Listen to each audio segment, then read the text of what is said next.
I have this acronym for my work. It's PAL, politics, architecture, anthropology, and landscape. And they're the four key things that I like to focus on. I like to think I've got 12 hands. I love to try all different mediums and I love submitting stuff. I love researching. I love Fascinating. tiles.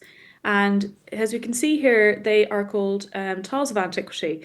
Now, the little tile, as you can see on the far top left is a whale symbol. It symbolizes ancient Rome. The tile on the top right is actually an Irish symbol called the Blythol.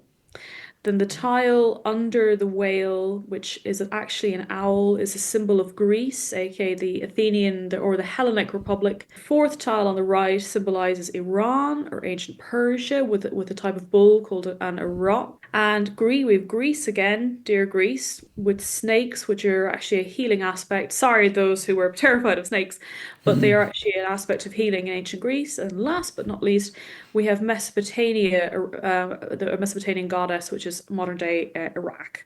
So Wow. that's basically the anthropological side. They're made with household paint. I'm a great believer in finding things. My family are driven crazy because I find household paints, tiles, rubbish, well, not rubbish, but like trash, and I make it into something else. So they were Hmm. just ordinary tiles sitting at home doing nothing.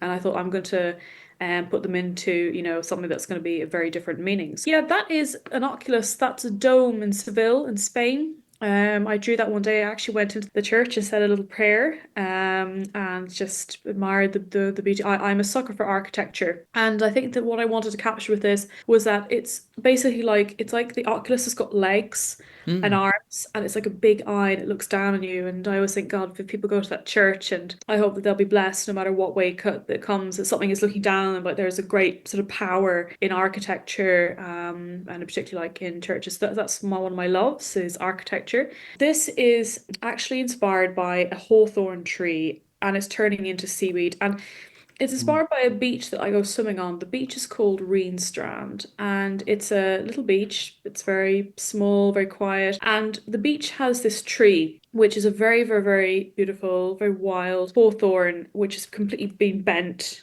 by the wind.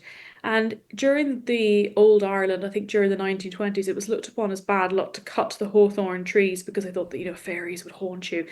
But I think that trees and seaweed, particularly if you look at the leaves of a hawthorn, depending on the season, they look very similar to seaweed. So it's kind of an anthropomorphic piece. It's actually the symbol of my work. They're very integral to the Irish coast, and how they sort of change with nature.